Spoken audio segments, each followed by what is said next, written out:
Hello दोस्तों, मैं आप सभी का अपने यूट्यूब चैनल पे स्वागत करता हूं। देखिए दोस्तों, ये वीडियो देखने के बाद में आपको और कौन सा भी वीडियो देखने की ज़रूरत नहीं पड़ेगी, क्योंकि इसमें मैं मेरा खुद का अनुभव आपके साथ शेयर करूंगा। यानी पूरी डिटेल ए टू जेड तक आपको जानकारी इस वीडियो में प्रोवाइड करवाई जाएगी। यानी पूरी प्रोसेस क्या रहने वाली है, आपको इस वीडियो में 2 साल की या 4 साल की जो इंटीग्रेटेड होती है पूरी बीएड आपको इस वीडियो में समझा दी जाएगी। ठीक है, यानी आपको 2 साल की बीएड इस वीडियो में करवा दी जाएगी। ठीक है, अब आपको आगे क्या प्रोसेस रहने वाली है इस वीडियो में आप जानेंगे। तो वीडियो को शुरू करते हैं बिना किसी देरी के। देखिए, सबसे पहले मैं आप सभी को बताना चाहूँगा, जो पहली बार आए हैं उनके लिए बीएड के बारे में पूरी जानकारी, बीएड क्या है पूरी जीरो से लेके हम पूरी डिस्कस करेंगे। यानी जीरो से लेकर पूरे 100 तक इस वीडियो में हम पूरी जानकारी जानेंगे। देखिए, सबसे पहले बात करते हैं बीएड क्या है। देखिए, मैं आप सभी को बताना चाहूँगा, बीएड बैचलर ऑफ एजुकेशन जो इसकी फुल फॉर्म होती है, टीचर ट्रेनिंग कोर्स है, जिसको करने के बाद आप टीचर बनने के लिए योग्य या एलिजिबल हो जाते हो। यानी आप ये कोर्स कर लेते हो बीएड, तो जो भी टीचर की वैकेंसी आती है उसमें आप अप्लाई कर सकते हो, उसके आप योग्य हो सकते हो और प्राइवेट भी पढ़ा सकते हो बीएड की डिग्री होने के बाद। देखिए, मैं आपको सिंपल भाषा में पूरी जानकारी दूंगा। ठीक है, मेरा जो अनुभव रहा है वो भी आपके साथ शेयर करूंगा। यानी पूरी सिंपल से सिंपल जानकारी आपको इस वीडियो में, यानी सब कुछ समझ में आएगा आपको इस वीडियो में। तो वीडियो में बने रहे बिना किसी देरी के। ठीक है, देखिए, इसकी फुल फॉर्म बात की जाए तो बैचलर ऑफ एजुकेशन होती है, और बीएड आप कोर्स कर लेते हैं तो ये एक ट्रेनिंग कोर्स होता है। इसको करने के बाद आप जो भी टीचर की वैकेंसी आती है उसमें आप फॉर्म अप्लाई कर सकते हो। अब आगे बात करते हैं नेक्स्ट। देखिए, बीएड कौन कर सकता है, ठीक है, ये भी काफ़ी बच्चों में रहता है सवाल, कौन कर सकता है। देखिए, मैं आपको पहले ये पढ़ के बता देता हूँ, फिर सिंपली भाषा में आपको बताऊंगा। बीएड में प्रवेश के लिए आवश्यक न्यूनतम योग्यता कोर्स बैचलर ऑफ आर्ट यानी बीए होनी चाहिए आपके पास, बैचलर ऑफ साइंस बीएससी या बैचलर ऑफ कॉमर्स बीकॉम बोलते हैं जिसे, अन्य स्नातक जो कम से कम 50% अंकों के साथ एक मान्यता प्राप्त या बोर्ड या विश्वविद्यालय से होनी चाहिए। ठीक है, मैं आप सभी को बताना चाहूँगा। अब देखिए, अगर आपने ग्रेजुएशन की पढ़ाई कंप्लीट कर ली है ना, ठीक है, ग्रेजुएशन की पढ़ाई कंप्लीट कर दिया है या आप ग्रेजुएशन के फाइनल ईयर में हो, ठीक है, आप सभी को बताना चाहिए 3 साल का ये ग्रेजुएशन का कोर्स होता है। ठीक है, या आप देखिए 3 साल या तो आपके कंप्लीट हो गए हैं या आपका तीसरा साल चल रहा है, यानी 2 साल आपके कंप्लीट हो गए हैं और तीसरा साल आपका चल रहा है, तो आप क्या है बीएड के फॉर्म के लिए अप्लाई कर सकते हो। ठीक है, ये आप इसमें समझ सकते हो। ठीक है, यानी आपका तीसरा साल चल रहा है ना, तो आप क्या है कि बीएड के लिए जो पीटेट का एग्ज़ाम होता है उसके लिए आप अप्लाई कर सकते हो, और 3 साल आपके कंप्लीट हो गए हैं तो तब तो आप कंफर्म कर सकते हो, यानी दोनों के लिए आप अपीयरिंग में आओगे। ठीक है, आपका तीसरा साल चल रहा है तो, और 3 साल हो चुके हैं तो आप इसमें डायरेक्ट रिजल्ट उसमें लिखा जाएगा आपका।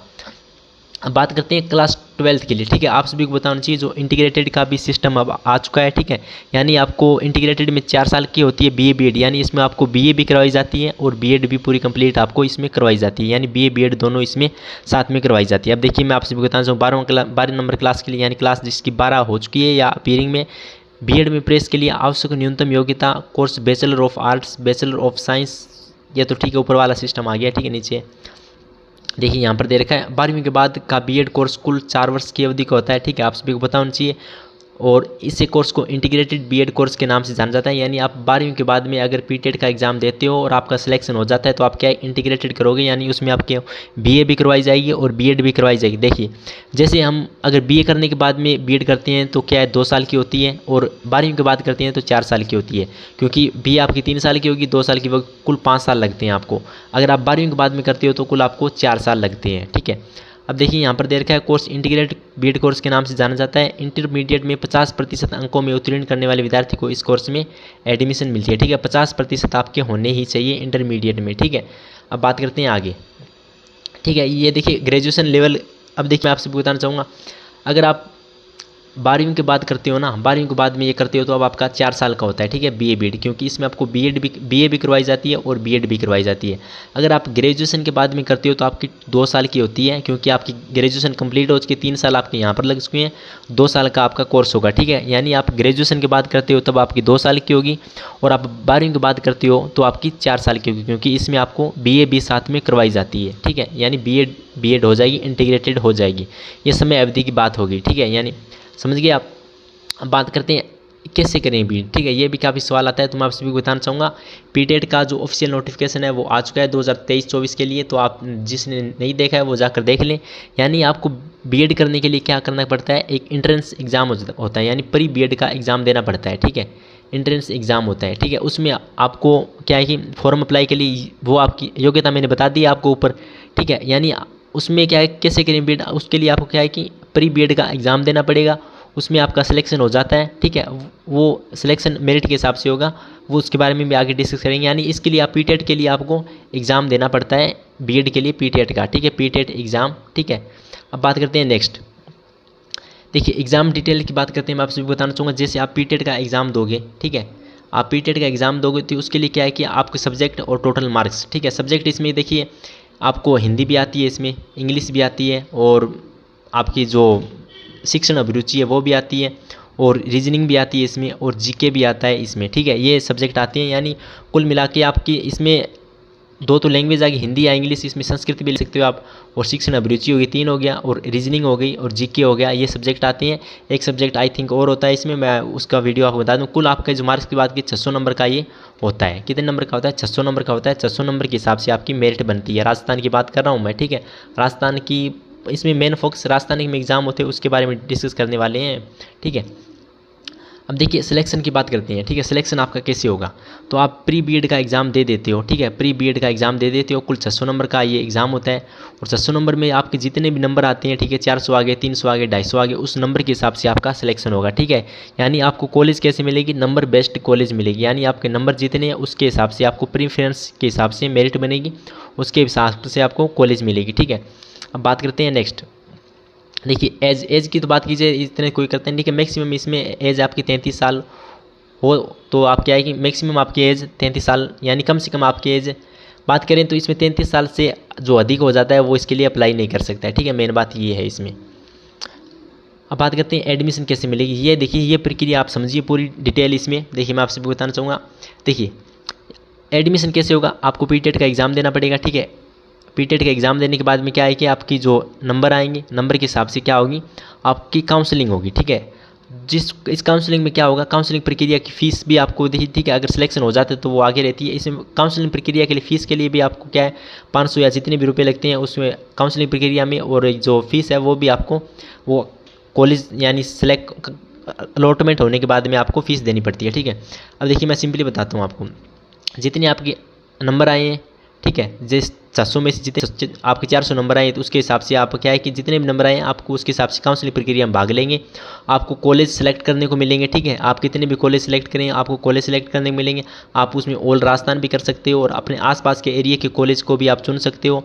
अगर आपके आसपास के एरिया कॉलेज लेना चाहते हो तो आपके क्या कि नंबर अच्छे होने चाहिए, क्योंकि आपको जो सिलेक्शन होगा वो क्या होगा, मेरिट बेस्ड होगा। उसकी मेरिट बनेगी, जिसके जितने ज़्यादा नंबर हैं उसको उसी के हिसाब से चॉइस वो भरेगा, उसी के हिसाब से प्रीफ्रेंस के हिसाब से आपको कॉलेज मिलेंगे।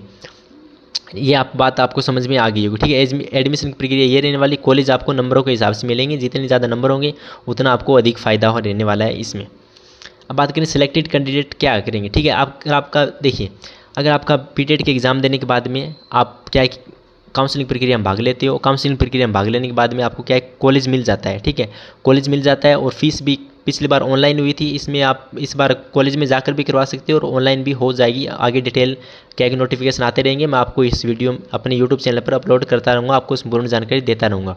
अब देखिए सिलेक्टेड कैंडिडेट क्या करना पड़ेगा, जिनको कॉलेज अलॉटमेंट हो जाती है, ठीक है। कॉलेज की अलॉटमेंट हो जाती है, उनको क्या है कि रिपोर्टिंग देनी पड़ेगी कॉलेज में, यानी आपको कॉलेज में जाना पड़ेगा। कॉलेज के वाले आपको क्या है कि बैग वगैरह किताबें वगैरह जो भी रहती है वो आपको प्रोवाइड करवाएंगे, ठीक है। ये इसमें आगे जानकारी आपके सिलेक्शन के बाद रहने वाली है। अब बात करते हैं बीएड में आपको सब्जेक्ट कौन कौन से होंगे, ठीक है, कौन कौन से सब्जेक्ट पढ़ने पड़ेंगे। देखिए इसमें जो सब्जेक्ट रहने वाले हैं आपके ग्रेजुएशन के हिसाब से, आपके जो सब्जेक्ट रहेंगे, जैसे किसी के पास हिंदी है, किसी के पास इंग्लिश है, 2 आपको सब्जेक्ट चुनने पड़ेंगे। आप ग्रेजुएशन के हिसाब से वो सब्जेक्ट है वो चुन सकते हो। ये सब्जेक्ट है, जैसे किसी के पास हिंदी ले ली, एक आपके पास लैंग्वेज आप ले सकते हो, क्योंकि लैंग्वेज आगे काम आती है, और दूसरा एसएसटी हो गया, इस वगैरह की आप क्या एक सब्जेक्ट चुन सकते हो। आपके ग्रेजुएशन के हिसाब से सब्जेक्ट इसमें चुने जाएंगे। फॉर्म अप्लाई करते समय जो भी आगे कैसे आप करना है, आप ग्रेजुएशन के हिसाब से फॉर्म अप्लाई करेंगे, अपने सब्जेक्ट चुनेंगे। सब्जेक्ट ये रहने वाले, और जो अन्य सब्जेक्ट रहने वाले हैं वो क्या है कि टीचर बेस्ड, यानी बच्चों को कैसे प्रक्रिया मतलब साइकोलॉजी वगैरह कैसे बढ़ाना होता है, पूरी जो टीचर से संबंधित जो भी सब्जेक्ट हैं वो आपको इसमें पढ़ाए जाएंगे। अब आगे बात करते हैं नेक्स्ट। देखिए अब टीचर प्रैक्टिस इंटर्नशिप, यानी जिसे टीपी भी बोलते हैं, ठीक है, शॉर्ट में, और इसे इंटर्नशिप भी बोलते हैं। यानी आप देखिए फर्स्ट ईयर आपकी कंप्लीट हो जाती है, यानी फर्स्ट ईयर आपकी चल रही है, तो आपको क्या है कि स्कूलों में भेजा जाएगा, ठीक है, टिप्पी के लिए यानी प्रैक्टिस के लिए। तो आपको वहाँ पर जाके प्रैक्टिस करनी होगी। ये आपकी 28 दिनों की लगती है फर्स्ट ईयर में, ठीक है, 28 दिन की आपकी लगती है फर्स्ट ईयर में। और सेकंड ईयर में होने के बाद में आपकी क्या है कि जो टिप्पी यानी आपको स्कूलों में भेजा जाता है प्रैक्टिस के लिए, वो आपकी क्या लगती है, यानी आप 4 महीने मान सकते हो, 96 डेज़ की आपकी ये रहने वाली है, ठीक है। ये इतनी दिनों की आपकी रहने वाली टिप्पी, ठीक है, यानी 3 महीने लगभग 4 महीने में कंप्लीट हो जाती है, यानी 96 डेज जाके आपकी ये रहने वाली टिप्पी, यानी बीएड फाइनल ईयर की जो विद्यार्थी हैं उनके लिए, और फर्स्ट ईयर के लिए 28 दिन की रहती है इंटर्नशिप। यानी आपको कॉलेजों में भेजा जाता है, आपने जितना कुछ सीखा है उसको क्या है कि प्रैक्टिस के लिए आपको बच्चों को कैसा पढ़ाना होगा, कि क्या कुछ करना होगा, वो इसमें पूरी डिस्कस आपको मतलब वहाँ पर जाके पढ़ाना होता है। अब आगे बात करते हैं। देखिए फर्स्ट ईयर, देखिए अगर कोई भी वैकेंसी आती है, ठीक है, अगर आप जैसे रीट की वैकेंसी आगे आएगी तो क्या है कि जो फर्स्ट ईयर में वो भी अप्लाई कर सकते हैं और सेकंड ईयर में वो भी अप्लाई कर सकते हैं, ठीक है। सॉरी, फर्स्ट ईयर वाले जिनके फर्स्ट ईयर कंप्लीट हो चुके ना, वो अप्लाई कर सकते हैं। देखिए फर्स्ट ईयर जिनकी 1 साल जिनका कंप्लीट हो चुका है, वो क्या है कि अगर रीट की भी या किसी वैकेंसी आ जाती है टीचर की, तो क्या है कि जिनकी फर्स्ट ईयर कंप्लीट हो चुकी है और सेकंड ईयर में अभी है, तो वो क्या है कि उस वैकेंसी में अपीयरिंग का नाम लिखकर उसमें परीक्षा में बैठ सकते हैं। और जिनकी 2 साल कंप्लीट हो चुके हैं, उनकी डिग्री मार्क्स के हिसाब से वो लगाकर परीक्षा में बैठ सकते हैं। और ये करने के बाद में क्या है कि दोस्तों आप एलिजिबल हो जाते हो टीचर की वैकेंसी के लिए, ठीक है, यानी 2 साल कोर्स होने के बाद, और जो इंटीग्रेटेड होता है वो 4 साल का होता है। ये करने के बाद जो भी वैकेंसी आती है उसके टीचर के लिए आप एलिजिबल हो जाते हो। और मैं आप सभी को बताना चाहूँगा कि बीएड से संबंधित जो भी प्रक्रिया रहने वाली है, जैसे आपका फॉर्म अप्लाई से लेकर पूरी जानकारी अपनी यूट्यूब चैनल पर प्रोवाइड करवाई जाती रहेगी समय समय पर। जो भी नोटिफिकेशन आएगा, ठीक है, पूरी इस चैनल पर अपलोड कराई जाएगी। उम्मीद करता हूँ ये जानकारी आपको पसंद आई है। अगर आपको ये जानकारी पसंद आई है तो चैनल को लाइक करना और ज़रूर सब्सक्राइब करना, क्योंकि इस वीडियो में पूरी मेहनत लगी है आपके लिए बनाया गया है वीडियो स्पेशल। धन्यवाद।